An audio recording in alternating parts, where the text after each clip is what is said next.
शाबास. शाबास. मी बाजारहाट करून आले तर तुमची फुकाफुकी ती सुरूच. अहो किती वेळ.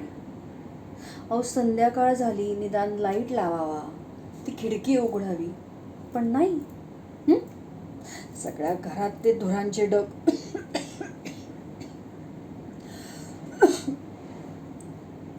सगळी कामं मीच एकटीने करायची.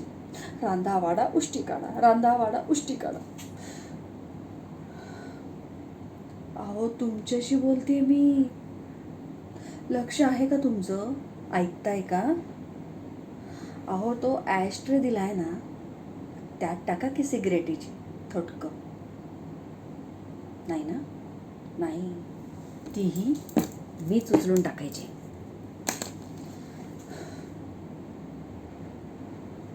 काय झालं यांना? सकाळी तर अगदी व्यवस्थित होते. कॉलेजला जातानाही मूड व्यवस्थित होता. हां, कदाचित आईंच्या ऑपरेशनचं काही ठरत नसल्याच्या टेन्शनमध्ये असणार. अहो मी काय म्हणते,